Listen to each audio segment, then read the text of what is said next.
Podem sentar, irmãos. Vamos abrir a Bíblia lá no livro do profeta Isaías, capítulo 1.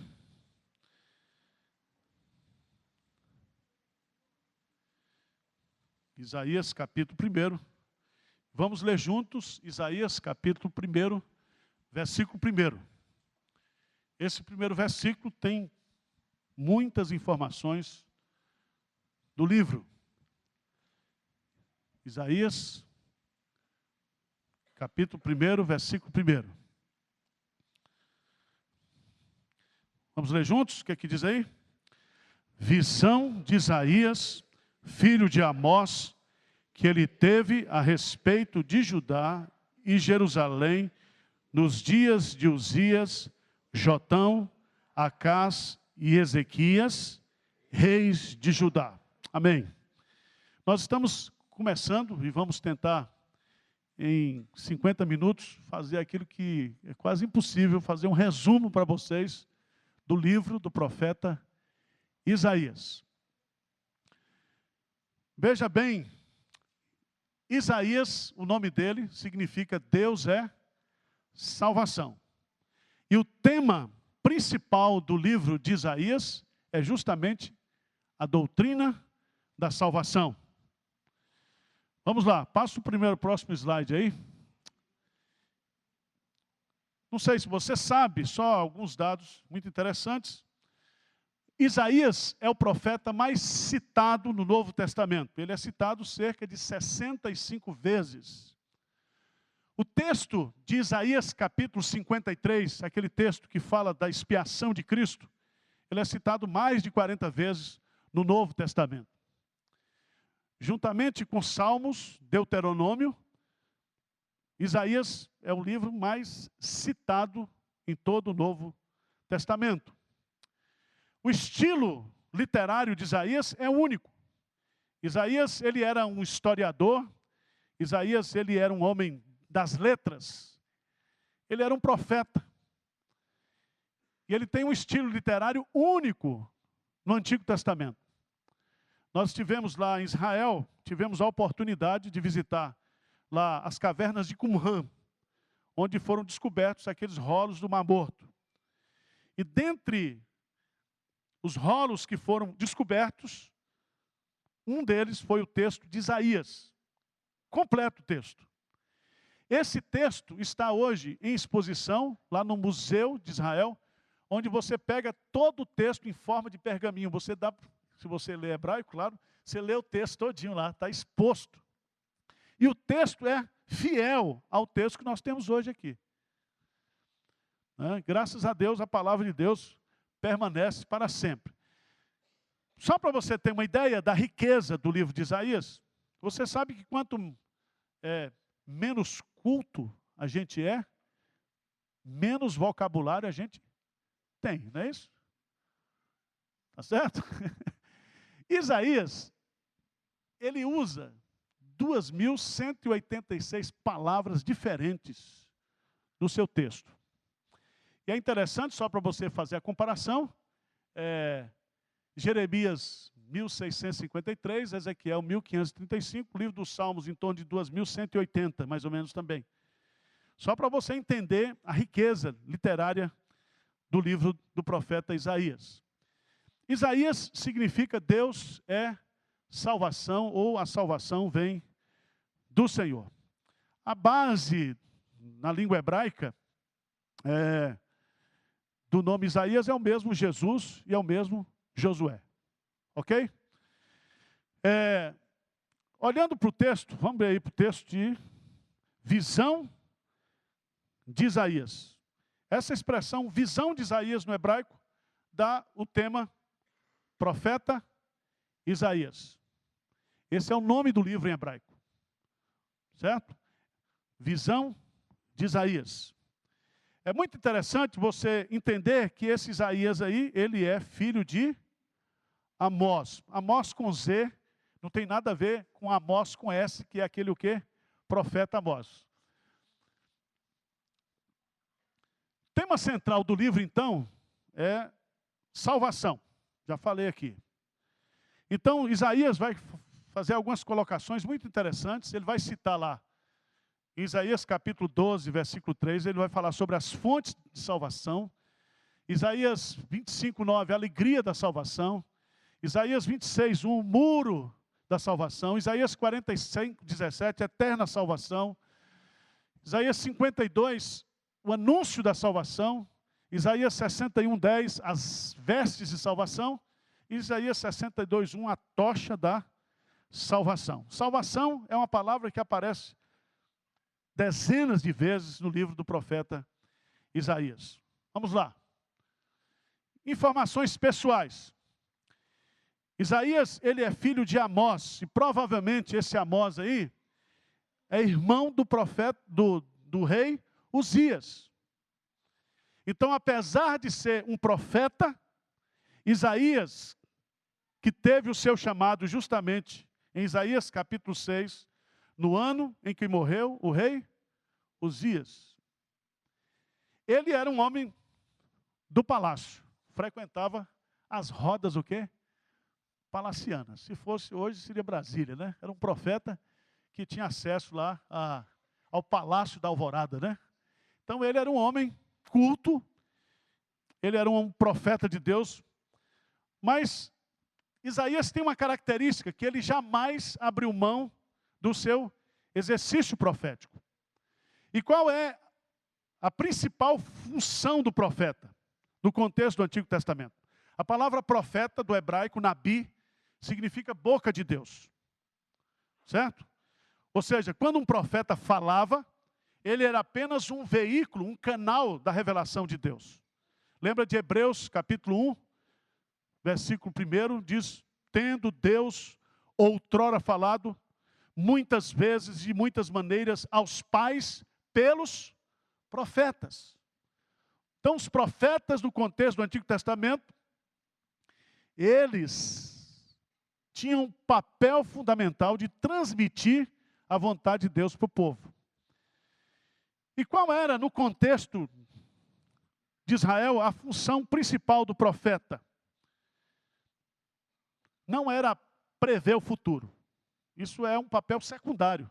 O profeta, ele não somente ouvia a voz de Deus, recebia as profecias de Deus, mas ele também aplicava essas profecias ao contexto da sua época, fazendo uma ponte entre aquilo que Deus estava falando e a realidade que ele estava vivendo.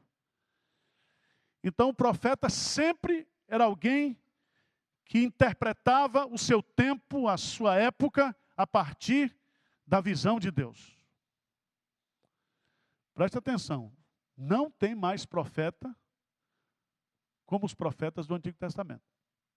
Aliás, Jesus diz que o último profeta mesmo, foi João Batista. E ele morreu decapitado. Então não se meta a ser profeta hoje, porque profeta só leva pancada.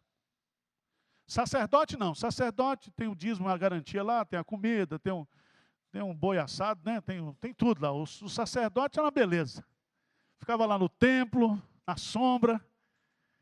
Agora profeta não, profeta, ele tinha uma mensagem popular. O profeta denunciava o pecado. Denunciava o pecado. E o profeta Jeremias, segundo as informações e a tradição histórica, ele foi morto por Manassés. Manassés foi filho do rei Ezequias. Significa que pai crente pode ter filho que não presta. Certo? Manassés depois se converteu, mas ele cerrou o profeta Isaías ao meio. Só isso. Isso está registrado lá. Se você for ver em Hebreus, vai mostrar isso. Hebreus capítulo 11, quando fala lá sobre aqueles que foram cerrados ao meio. E ali está fazendo uma referência ao profeta Isaías. Hebreus capítulo 11, versículo 37. Vê lá, o que é que diz lá? Hebreus 11, 37. Por favor, vamos lendo aí, que nós temos pouco tempo. Quem achou, leia, por favor. O que é que diz aí?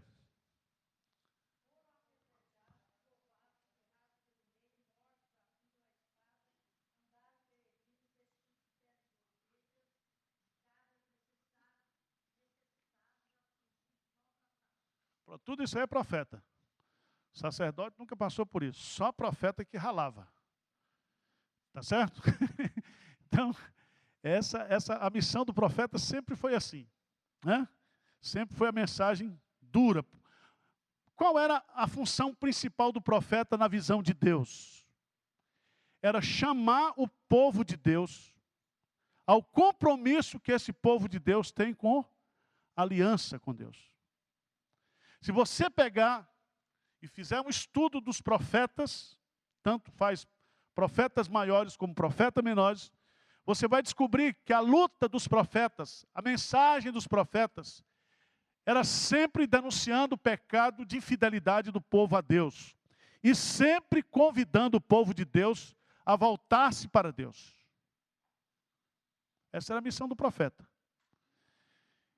Então, você imagina o sofrimento do profeta. Porque no sistema de teocracia de Israel, o rei governava e ele pedia sempre a ajuda do profeta. E o rei, se ele fosse um rei mundano, que não buscava a Deus, ele não queria ouvir a Deus. E geralmente quando Deus falava também, o sujeito não gostava. É por isso que você vai ver muitos reis perseguindo os profetas. Você tem a história de Acabe, junto com a primeira-dama Jezabel, né? Que perseguiu o profeta Elias. Perseguiu o profeta Elias. E aí você vai conhecer, é só estudar, nós vamos depois entrar aqui no ministério dos profetas. O nome de Isaías aparece várias vezes no livro para provar que foi ele que escreveu o livro.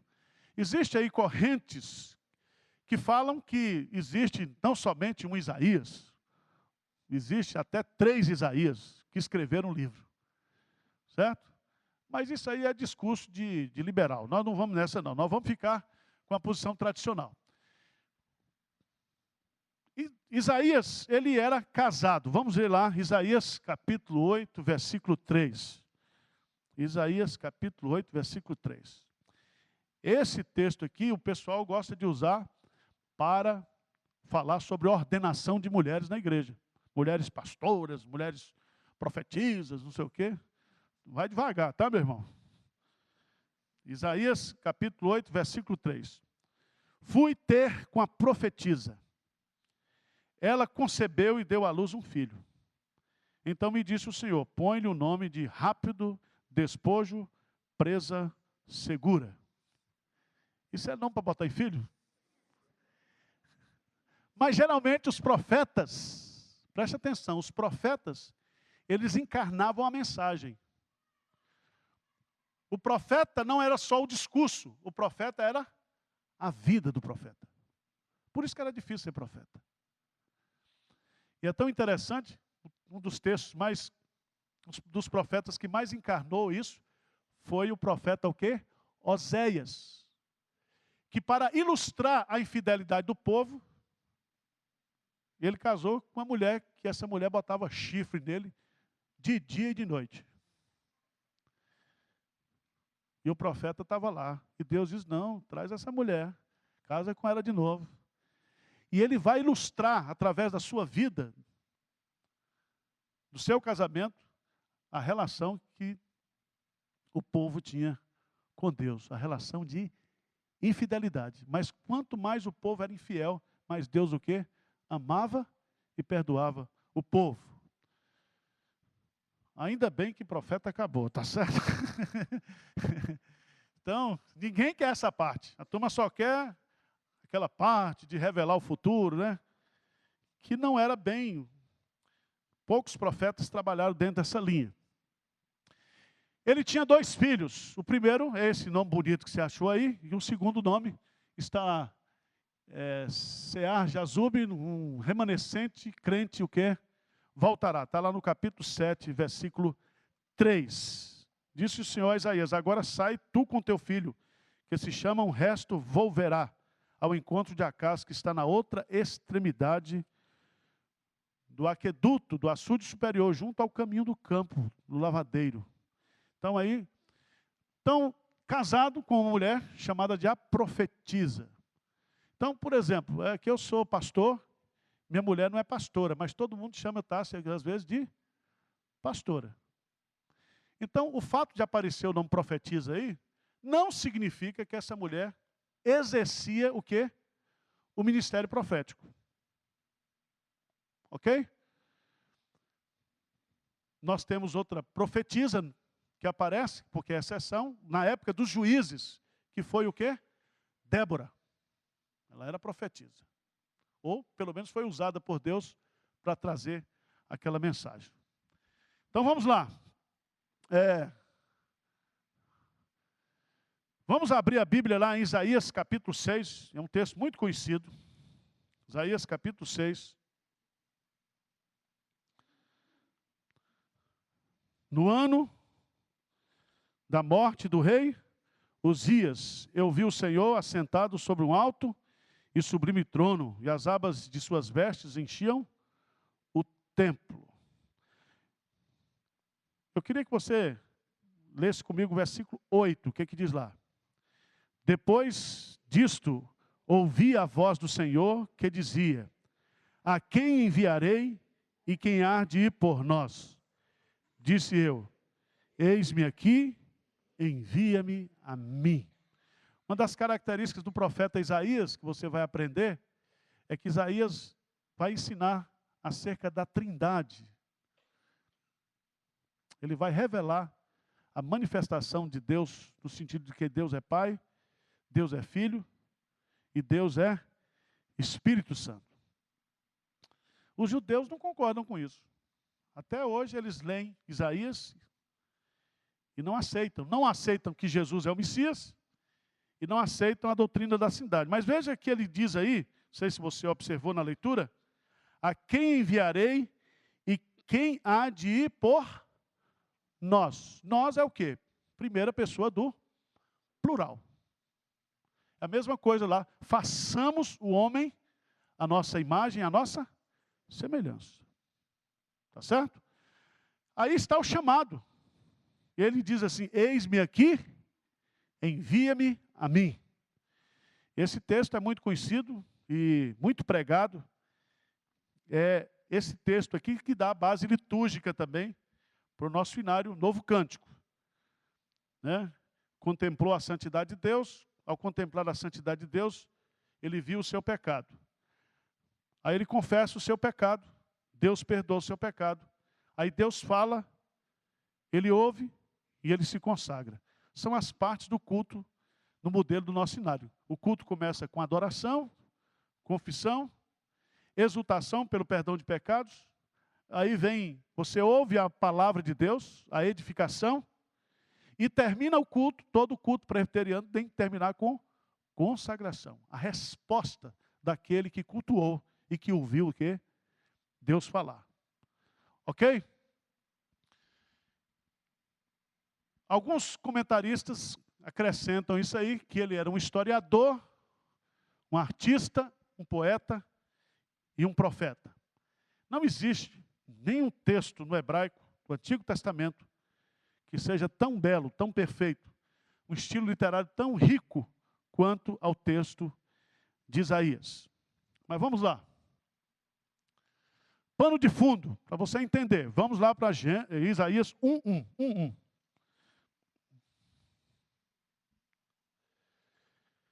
Visão de Isaías, filho de Amós, que ele teve a respeito de Judá e Jerusalém. Preste atenção, esse dado é importantíssimo. Porque Isaías, ele foi um profeta do reino sul. Ele não foi um profeta do reino norte. Ele foi um profeta do reino sul. Ele trabalhou e ele exerceu o seu ministério profético ou em Jerusalém. Ele morava na cidade de Jerusalém e ele exerceu o seu ministério em Jerusalém. Vocês sabem que Israel estava dividido em dois reinos. O reino norte, cuja capital era Samaria, e o reino sul, cuja capital era Jerusalém. No ano 722, quem estava no poder no reino sul era Ezequias. E profeta que estava vivendo na época de Ezequias, quem era? Isaías. E você se lembra que depois de tomar o reino norte, os assírios vieram e cercaram Jerusalém. Lembra disso? E o rei Ezequias recebe a carta lá do rei dos assírios, leva no templo e diz: Senhor, lê essa carta aqui, como se Deus fosse analfabeto. Leia essa carta aqui. Aí Deus leu. Aí aparece o profeta Isaías e diz: olha, pode ficar tranquilo que isso está resolvido. Eles não vão entrar em Jerusalém. E aí, vai um anjo de Deus e mata 180 mil soldados dos assírios. E os assírios voltam então para casa desmoralizados. Tá certo? Isaías estava ali em Jerusalém, como profeta. Veja no texto de Isaías, capítulo 1, versículo 1. Ele teve visão a respeito de Judá e Jerusalém. Nos dias, aí vem, primeiro rei, Uzias, depois de Uzias reinou Jotão, depois de Jotão reinou Acás, depois de Acás reinou o quê? Ezequias. Isso significa que o ministério profético de Isaías cobre aproximadamente um período de 50 anos. 50 anos. Dá para você colocar as datas, né? Aí, 722, invasão dos assírios. Profetas contemporâneos. Né? Eu botei RN, não é Rio Grande do Norte, nem Rio Grande do Sul. É Reino Norte. Quem estava profetizando lá no Reino Norte? Amós e Oséias. Quem estava aqui no Reino Sul? Miqueias, junto com o profeta o quê? Isaías. Então, quando você for ler os profetas, você tem que fazer essa diferença. Né? Qual era o campo? Teve alguns profetas que eles profetizaram para os dois reinos. Isaías vai colocar aqui algumas profecias que envolvem o Reino Norte e o Reino Sul. Só que Isaías vai falar sobre esse assunto na perspectiva da salvação.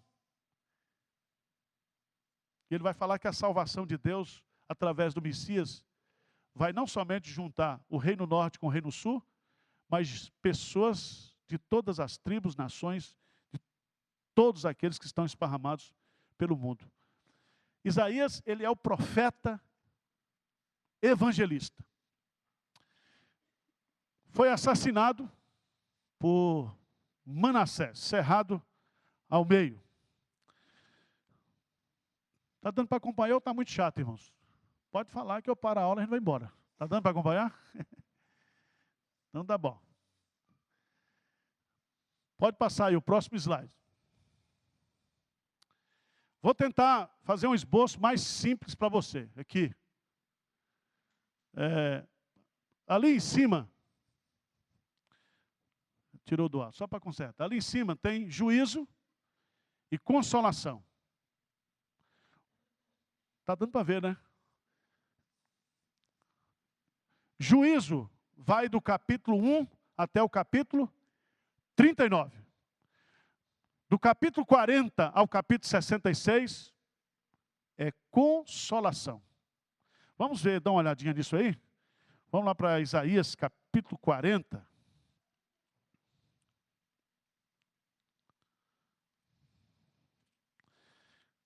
Esse é um capítulo que todo mundo gosta.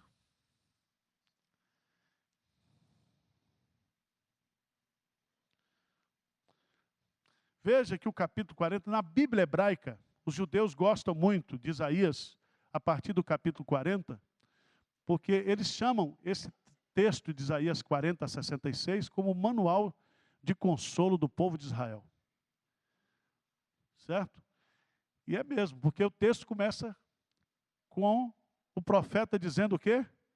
Consolai, consolai o meu povo, diz o vosso Deus. Falai ao coração de Jerusalém, bradai-lhe que já é fim do tempo da sua milícia, que a sua iniquidade está perdoada e que já recebeu em dobro das mãos do Senhor por todos os seus pecados. E é tão interessante que ele começa falando sobre isso. E ele vai introduzir aí que o grande consolador vai ser quem? O Messias. Mas antes do Messias vai vir um cara chamado quem? João Batista. E aí, nesse capítulo 40, é a profecia de João Batista. Ele coloca o tema nos versos 1 e 2, e no versículo 3, ele entra dizendo: voz do que clama no deserto, preparai o caminho do Senhor, endireitai no ermo vereda a nosso Deus. Todo vale será aterrado e nivelado, todos os montes e outeiros, o que é tortuoso será retificado, e os lugares escabrosos, o quê? Aplanados. A glória do Senhor se manifestará, e toda a carne haverá, pois a boca do Senhor, o quê? O disse. Coisas riquíssimas aqui. Você sabe que o rei, antes de visitar os seus súditos, ia uma equipe de engenheiros para preparar a estrada para o rei não balançar na carruagem. Era desse jeito. Então, ia a comitiva, né, o departamento de estradas e rodagens, e ia passando, botando a turma para planar os caminhos, para que quando o rei viesse, ele tivesse o menos incômodo possível. É isso que João Batista vai fazer. Ele vai preparar o caminho. Tá certo? Esse texto de Isaías é aplicado lá no contexto do Evangelho para João Batista. É muito interessante você entender que o ministério de João Batista foi um ministério o quê? Preparatório. Por isso que ele é chamado do último dos profetas. Porque se o profeta maior, que é Jesus, veio, né? E aí vem assim, tendo Deus outrora falado, muitas vezes e de muitas o quê? Maneiras. Então nós temos aí uma revelação fragmentada. Muitas vezes, muitas maneiras. Aos pais, pelos profetas, nesses últimos dias, nos falou pelo Filho. O Filho é a plenitude da revelação de Deus. Porque com a encarnação de Jesus, o Filho não fala, Deus não fala. Deus o quê? Se apresenta. Por isso que mostra-nos o Pai, e isto nos basta. Filipe, há tanto tempo eu estou com... Quem vê a mim, vê ao Pai. Então Jesus é a perfeita imagem de Deus, a perfeita revelação de Deus. E aí é um detalhe para você entender em Isaías capítulo 40. Veja aí no versículo 5, a glória do Senhor se manifestará. E toda a carne haverá, pois a boca do Senhor o disse. A glória do Senhor se manifestará. No princípio era o Verbo estava com Deus e o Verbo era Deus. E o Verbo, né, se fez carne e habitou entre nós. E vimos o quê? A sua glória, como a glória do unigênito do Pai. Jesus Cristo é a manifestação da glória o quê? De Deus. Você quer ver a glória de Deus, meu irmão? Olha para Jesus. Por isso que na carreira cristã, o autor dos Hebreus diz assim: corramos com paciência a carreira que nos está proposta, olhando firmemente para Jesus, o autor e consumador da nossa fé. Mas vamos debulhar um pouquinho, porque fica muito no atacado, não é isso? Juízo e consolação. Então, de 1 a 12, ou de 1 a 11, tem as profecias, os julgamentos de Deus para a nação de Israel, reino sul, reino de Judá. Do 12 ao 24, são os julgamentos de Deus para aquelas nações ao redor. Babilônia, Assíria, certo? Para aqueles povos que pisoteavam Israel. Versos 24 a 27, você tem alguns cânticos de salvação, porque aí já começa a ser introduzida a ideia do Messias, da restauração de Deus. Versos 28 até 35, nós temos 6 ais de Deus lá, 6 julgamentos de Deus, né, contra os príncipes corruptos, contra o falso culto. Nós vamos passar por lá. Mas são 6 ais. E ais significa juízo de Deus, né? Jesus usou esses ais onde? Lá em Mateus capítulo 23, ele usa isso para os fariseus. Ele usa também 8 ais lá para os fariseus. Aqui só são 6. Versos 36 e 39, nós temos aí uma espécie de interlúdio. Porque Isaías vai contar a história do rei, o quê? Ezequias. A doença de Ezequias, a cura de Ezequias e a vitória de Ezequias na guerra. A segunda parte, que é do capítulo 40 até o capítulo 66, se você somar 40 para 66, você vai ter 27 capítulos. 27. E esses 27 capítulos, eles estão divididos em 3 séries de 9. 3 vezes 9, 27. Na minha tabuada. E ele vai colocar, por exemplo, do capítulo 40 até o capítulo 47, Deus e os ídolos. 48 a 58, ele vai falar sobre o servo de Deus, a pessoa de Jesus Cristo. E dos 59 em diante, de 58 a 66, ele vai falar sobre o Espírito Santo restaurando o reino. E ele vai falar do reino futuro. E aí vai aparecer a figura do Messias, mas principalmente do Espírito Santo. Vocês conhecem o texto de Isaías, capítulo 61? O que diz? Isaías 61, o que diz? Misericórdia, vocês estão muito analfabetos de Bíblia, viu? Vou botar no Mobral mesmo. O que diz aí, gente boa?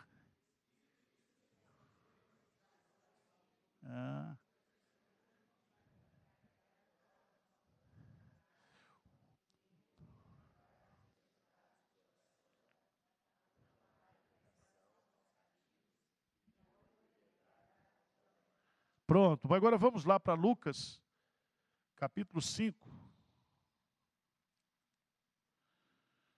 Jesus, ele estava lá em Nazaré, não é isso? Onde foi que Jesus nasceu? Em Belém. Jesus nasceu em Belém. Mas depois ele se mudou para onde? Nazaré. Por isso que ele é chamado Jesus o Nazaré. Mas quando ele mudou, ou ele começou o seu ministério, ele deixou Nazaré e foi morar lá na Galileia, na cidade de Cafarnaum. Cafarnaum. Você precisa ir em Israel. Vou fazer aqui o merchandising aqui no meio agora. A caravana nossa para Israel está firme. Agora vamos sair dia 20 de maio, vamos voltar dia 3 de junho. E nós vamos fazer Lutero, Jesus e Calvino. Então nós vamos na Alemanha, conhecer lá Wittenberg, passear lá na Alemanha. Acho que 2 ou 3 dias. Depois a gente vai voar para Tel Aviv. Lá em Tel Aviv nós vamos passar nesses lugares aí maravilhosos. A gente encerra a visita a Israel lá no sepulcro, no Santo Sepulcro, fazendo um culto com celebração de Santa Ceia.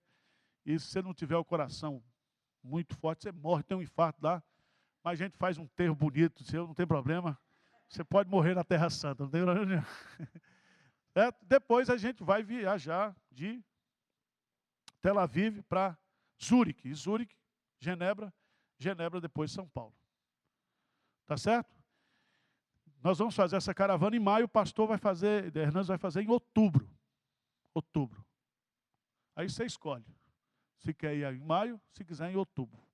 E se não quiser ir em lugar nenhum, fica aqui mesmo, pronto. Vai em Nova Jerusalém, lá perto de Caruaru. Tem lá também. Você pode conhecer lá. Mas vamos lá, gente. Voltando para o texto. Lucas, capítulo 4, a partir do versículo 16. Indo para Nazaré, onde fora criado, entrou no sábado na sinagoga, segundo o seu costume, e levantou-se para ler. Lucas 4:17. Então lhe deram o livro do profeta, o quê?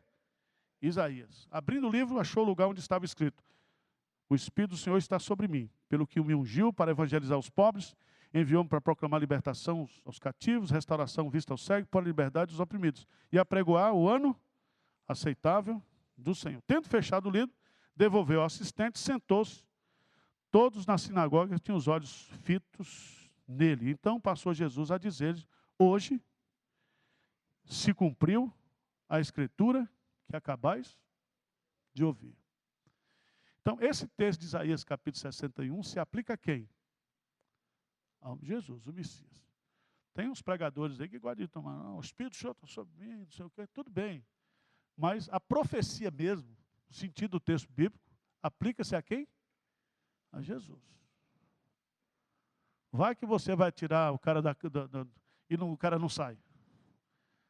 Pôr a liberdade. Então você vai devagar. A Escritura explica o quê? A Escritura. Então, é muito interessante porque há muitas profecias em Isaías acerca da pessoa de Jesus.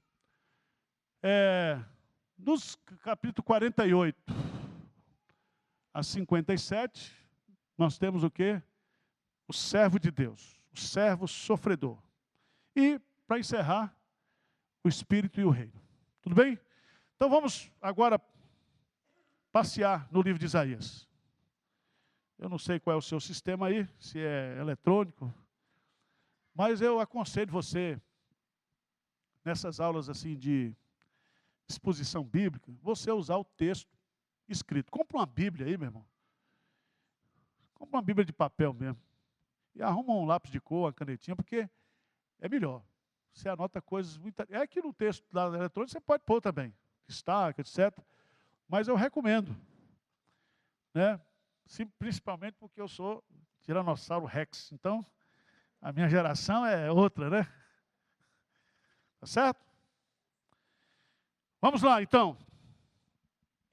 Isaías 1:1, você tem aí todas as informações necessárias, ou pano de fundo, para você estudar o livro do profeta Isaías. Então, você grife esse versículo aí. E a primeira mensagem que ele tem, aí em Isaías capítulo 1, é condenando o culto hipócrita que era feito em Jerusalém. O que é o culto hipócrita, irmãos? É mais ou menos o que a gente faz aqui hoje. A gente cultua a Deus com a boca, mas vive de outro jeito. A vida não reflete o quê? O culto. Ele vai dizer lá adiante: vós me adorais com os lábios, mas o vosso coração está longe de mim. Você fica pensando que você está bom? Olha esse texto aí para você ver. Quanta incoerência, quanta hipocrisia existe na nossa vida. A gente chega aqui no domingo, canta, que entrega. Rei no meu pensar, eu que sou rei no meu pensar, no meu falar. E não faz nada disso. Canta que é uma beleza, levanta a mão, fecha os olhos, faz assim. E aí, meu irmão? Então, o texto de Isaías vai confrontar a gente com isso aí. Por isso que a turma não gostava dele. Ele dizia: vocês são um bando de hipócritas. Mas veja lá Isaías 1:18. Grife esse versículo aí. 1:18. Convite da graça. Vinde, pois, e arrazoemos, diz o Senhor. Ainda que os vossos pecados sejam como a escarlata, eles se tornarão brancos como a neve, e ainda que sejam vermelhos como o carmesim, se tornarão como a lã. É tão interessante que geralmente vem a profecia, a pancada, mas depois vem o quê? O remédio. Essa é a estratégia de Deus. Primeiro vem a lei, e a lei aponta o pecado.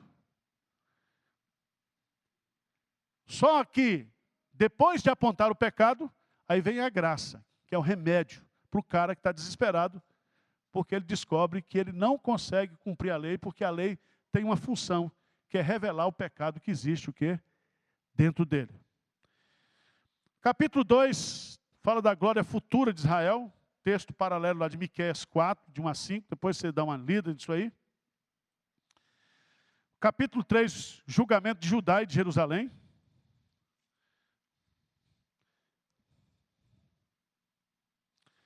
Capítulo 4, aí já começa a surgir mensagens falando acerca de quem? Do Messias. Do Messias. Qual é o tema do livro do profeta Isaías? Salvação. E para ter salvação é necessário ter o quê? Um Salvador. Não existe salvação sem Salvador. Certo? E ele vai falar de salvação, mas ele vai apresentar o Salvador.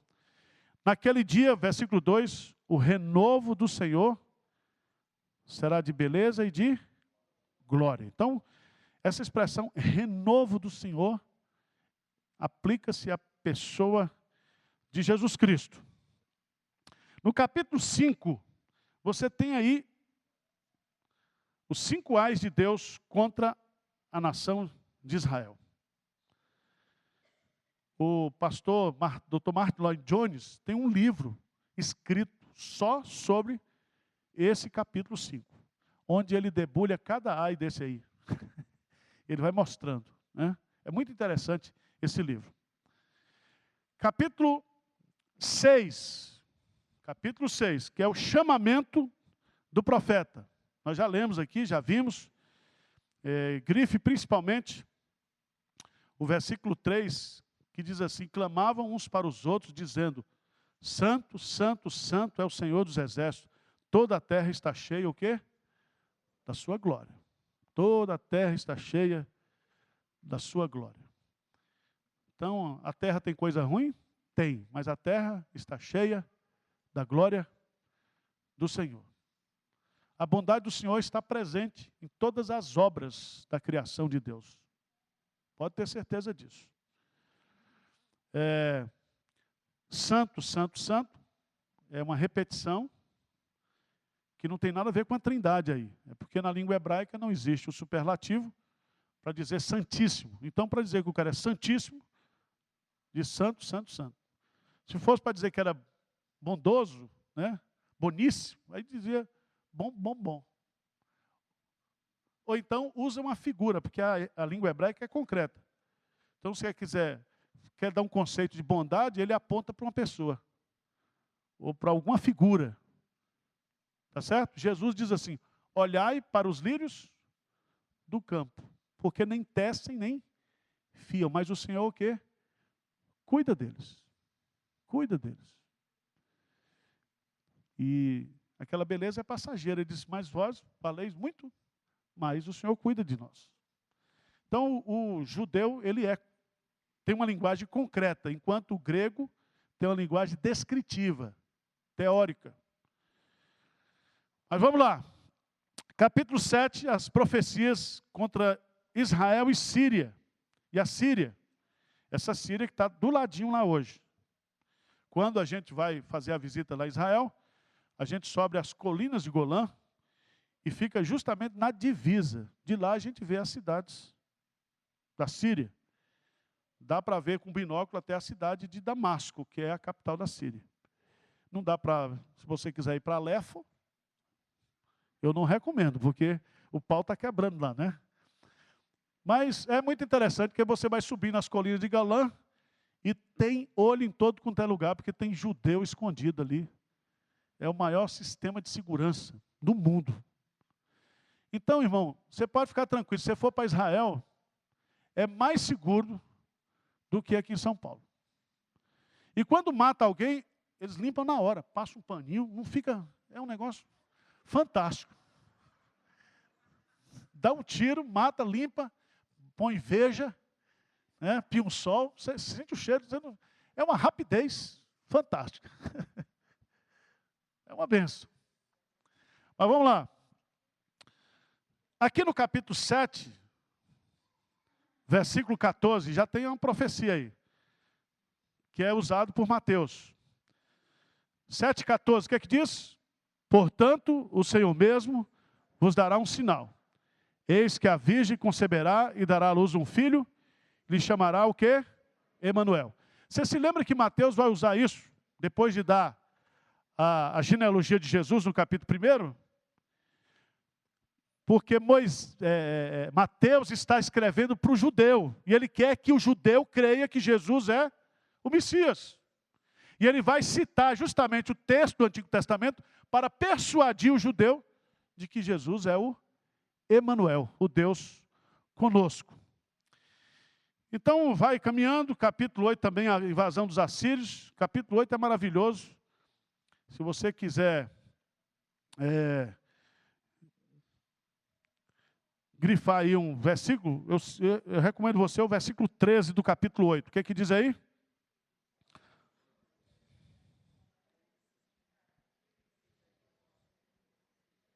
Pronto. Então, se você tem que temer alguém, respeitar alguém, reverenciar alguém, adorar alguém, que esse alguém seja o Senhor. Aquele que teme o homem, monta armadilhas, mas aquele que confia no Senhor está o quê? Seguro. Seguro. Vamos caminhar. Capítulo 9, começa aí também, grife aí o versículo 6, 9 e 6. O que diz aí? Porque o menino nos nasceu, um filho se nos deu, o governo está sobre os seus ombros, e o seu nome será Maravilhoso Conselheiro, Deus Forte, Pai da Eternidade, Príncipe da Paz. Então, aqui está sendo introduzido o conceito de que Jesus, ele vai reinar. Aquele menino que vai nascer não é somente Emanuel, mas ele é descendente de Davi. E ele vai reinar. Só que o seu reino não vai ser político, tá? Porque o texto começa no versículo 9 dizendo: mas para a terra que estava aflita não continuará o quê? A obscuridade. Versículo 2 diz assim: o povo que andava em trevas viu grande luz, e aos que viviam na região da sombra da morte, resplandeceu a luz. Esse texto aqui tem uma conotação geográfica também, porque ele está falando aqui da Galileia dos gentios, do lugar mais baixo, em torno de 400 metros abaixo do nível do mar, que é a Galileia lá. Que eu acho, irmãos, que é um dos lugares mais bonitos do mundo, a Galileia dos gentios. Principalmente onde está justamente o mar da Galileia, e você sobe um pouco e tem uma visão da parte de cima, olhando para o mar da Galileia e voltando para o rumo de Jerusalém, provavelmente onde Jesus pregou o sermão do monte. É um dos lugares mais lindos do mundo. É um merchandising que eu estou fazendo aqui, tá? Mas vamos lá.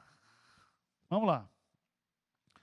Capítulo 9, capítulo 10, profecia contra Síria, vai terminar agora no capítulo 12, não é isso? Mas antes do capítulo 11, vai falar de novo sobre Jesus.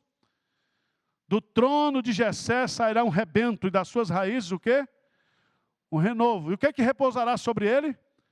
O Espírito do Senhor. Veja que Isaías está introduzindo na profecia hebraica o conceito de quem?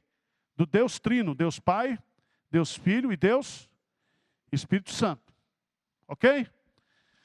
Então, no 12, termina essa primeira parte, que são as profecias para ajudar. Depois, começa, a partir do 13, vai passando aí, ó, profecia contra a Babilônia, 14, o hino de triunfo.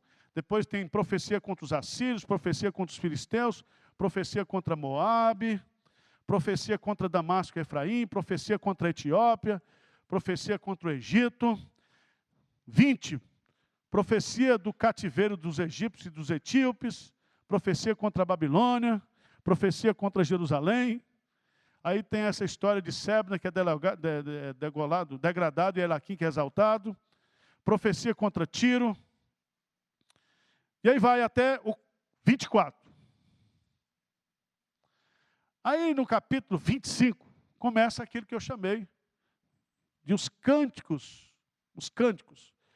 O cântico de louvor pela misericórdia, o quê? Divina. Isaías, ele vai fazer como a gente faz aqui, né? Bate e sopra. O que significa isso? Mostra a verdade de Deus, mas dá uma consolada, né? Ele fazia justamente isso. E aí ele vai colocar, nesse capítulo 25, que é um dos capítulos mais bonitos, né? Do livro de Isaías, veja no versículo 4 de Isaías 25, porque foste a fortaleza do pobre e a fortaleza do necessitado na sua angústia, refúgio contra a tempestade e sombra contra o calor, porque dos tiranos o bufo é como a tempestade contra o muro. Esse é um texto maravilhoso. Ele vai falar sobre a proteção de Deus. Grife aí o versículo 9, Isaías 25, 9. Alguns comentaristas colocam esse versículo 9, 25, 9, como o versículo chave do livro de Isaías. Então você pode desenhar uma chave aí do lado, que você grava isso, certo? 25, 9. O que diz aí? Vamos ler juntos?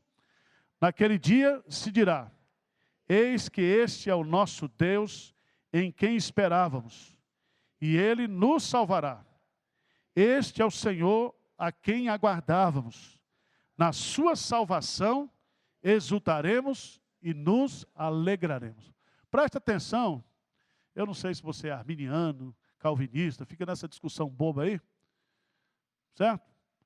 A salvação vem do Senhor, meu irmão. Não existe salvação fora, é Deus que salva. A origem da salvação é Deus. Não existe salvação do homem para Deus, é de Deus para o homem. Então, esse assunto, para de ficar discutindo isso e brigando. Tem um povo que fica brigando contra isso aí, achando que ele é arminiano, que é não sei o quê, que é calvinista, e é uma brigaiada nas redes sociais. A Bíblia é tão simples, né? A salvação vem do Senhor. E vai colocar lá na frente: eu sou o Redentor. Vamos lá. Isaías 26, versículo 3, você tem que decorar. Isaías 26, 3. Vamos lá? Tu, Senhor, conservarás em perfeita paz aquele cujo propósito é firme, porque ele confia em ti. Capítulo 27, continua toda essa maravilha de cânticos e aí nós vamos entrar no 28 em diante. Começa aí.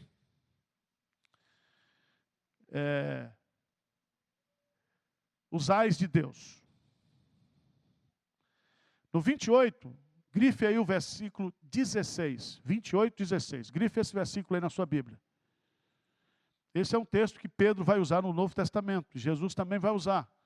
Portanto, assim diz o Senhor Deus: eis que eu assentei em Sião uma pedra, pedra já provada, pedra preciosa, angular, solidamente assentada. Aquele que crê, não foge. Isso aí é Jesus, tá? Jesus é a pedra. Pedro vai usar isso e Jesus vai usar isso. Capítulo 29 começa aí, o 28 começa dizendo: ai da soberba. Capítulo 29, ai da lareira de Deus. Lareira de Deus aqui é Jerusalém. Capítulo 30, ai dos filhos rebeldes. Capítulo 31, ai dos que descem ao Egito em busca de socorro. Isso aqui é muito interessante, irmãos. Porque esse texto vai falar que muitas vezes, no aperto, a gente confia mais nos homens do que em Deus. Na nossa impaciência, porque a gente está achando que Deus está demorando demais, a gente faz aliança com quem não presta. E esse capítulo aqui é maravilhoso. Ai dos que descem ao Egito em busca de socorro e se estribam em cavalos, que confiam em carros porque são muitos e em cavaleiros porque são muito fortes, mas não atentam para o Santo de Israel, nem busca o quê? Ao Senhor. Todavia este é sábio, faz vir o mal e não retira as suas palavras. ele se levantará contra a causa dos malfeitores e contra a ajuda dos que praticam o quê? Ele vai dizer para Israel, Israel, os egípcios são homens e não deuses. Quando o Senhor estender a mão, cairão por terra, tanto o auxiliador como o ajudado, e ambos juntamente serão o quê? Consumidos. Aí ele vai, grifa o versículo 6 do capítulo 31, grifa aí. O que diz aí? Convertei-vos, pois, ó filhos de Israel, aquele de quem tanto vos afastaste. Isso aqui é conversão de crente, tá? Tem crente que precisa converter. Nós precisamos converter, voltar para Deus todo dia, né? Se o meu povo que se chama pelo nome, se humilhar e orar e se converter. Foi a mesma palavra que Jesus usou para Pedro. Pedro, quando te converteres, fortalece o quê? Os teus irmãos. Se não fosse a minha intercessão, Pedro, a sua fé teria o quê? Desfalecido. Então Pedro tinha fé. Pedro já era convertido. Como tem crente convertido que cai na armadilha e depois se afasta de Deus. E aí, 32, o reinado do justo rei já é projetando, né? O Messias. Tem uma advertência aí, eu vou deixar que as mulheres leiam em casa.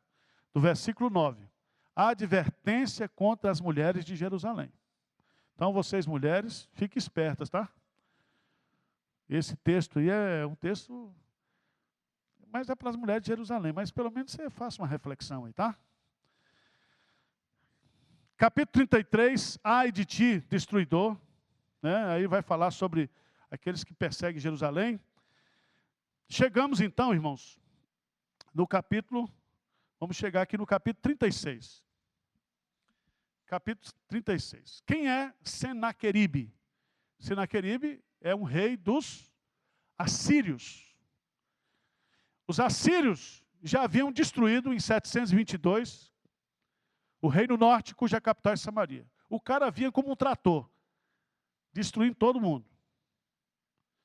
E ele resolve então agora chegar em Jerusalém e tomar Jerusalém.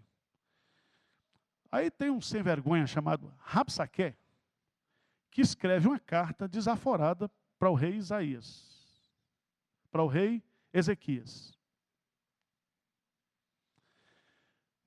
Mas a carta, depois não dá para ler tudo.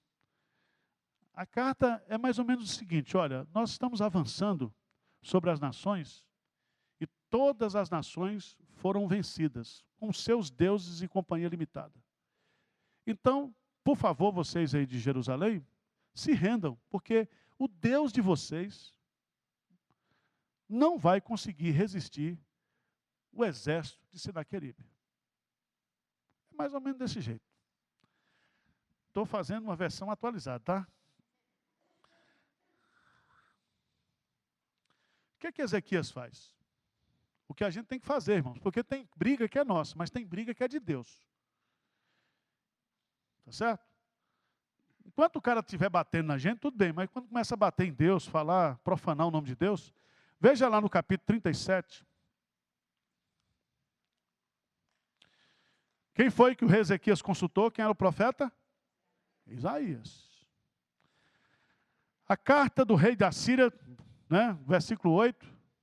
Aí, no versículo 8, no versículo 10, diz assim: assim falareis a Ezequias, rei de Judá. Não te engane o teu Deus em quem confias, dizendo: Jerusalém não será entregue nas mãos do rei da Síria. Já tens ouvido o que fizeram os reis da Síria e todas as terras, como as destruíram totalmente. Crês tu que te livrarias? Porventura os deuses das nações livraram os povos que meu pai destruíram? Gozã, Arã, Efés e os filhos de Éden que estavam em Telassá? Onde está o rei de Amate, e o rei Arpade, e o rei da cidade de Servavaim, de Rena e de Iva? Tendo Ezequias recebido a carta das mãos do mensageiro, leu E então subiu à casa do Senhor.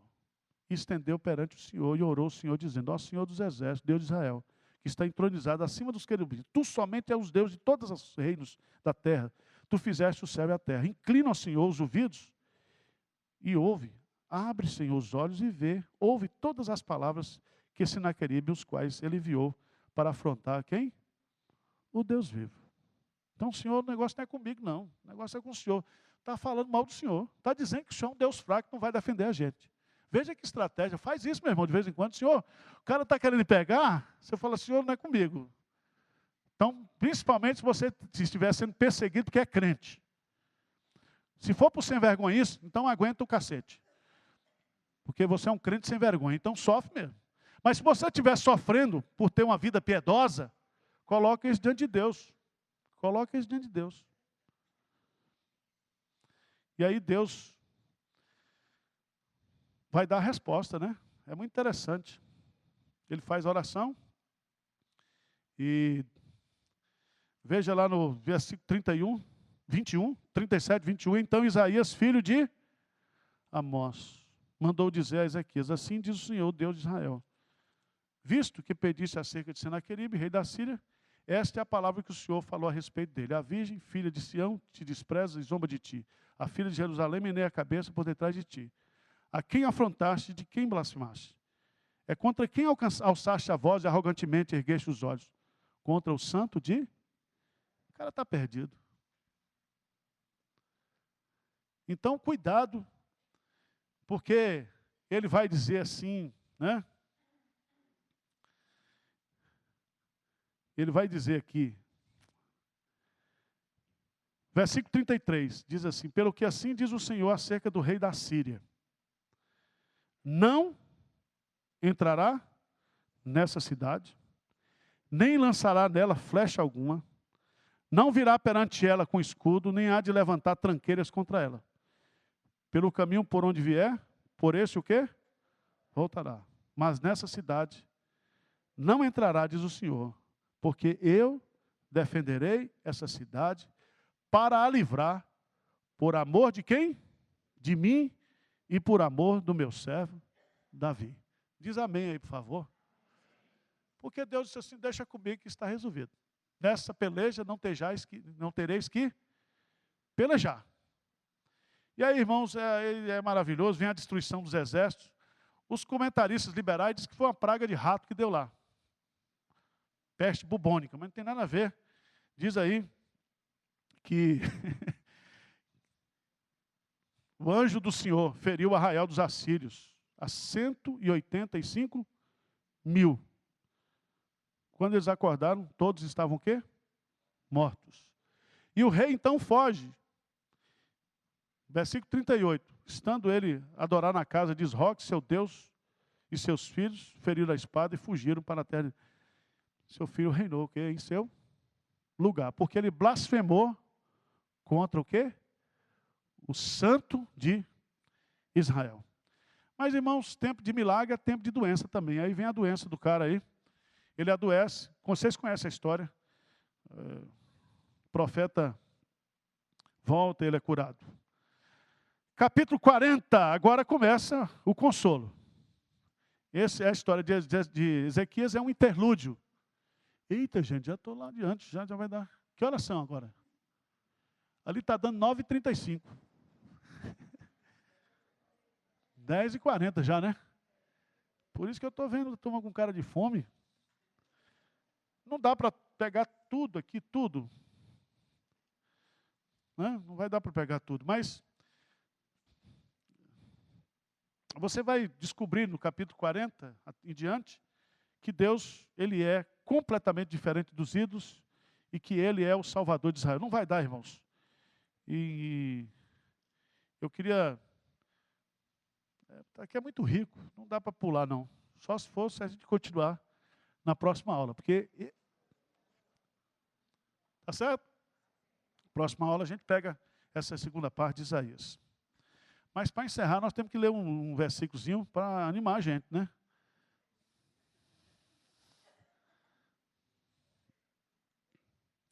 « 54:17. Grife esse versículo aí. 54:17. Então, 54:17. O que é que diz aí? Vamos ler juntos para encerrar? Vamos ficar de pé para a gente orar logo e terminar a aula. Vamos lá? Toda arma forjada contra ti não prosperará. Toda língua que ousar contra ti em juízo, tu a condenarás. Esta é a herança dos servos do Senhor, e o seu direito que de mim procede, diz o Senhor. Amém.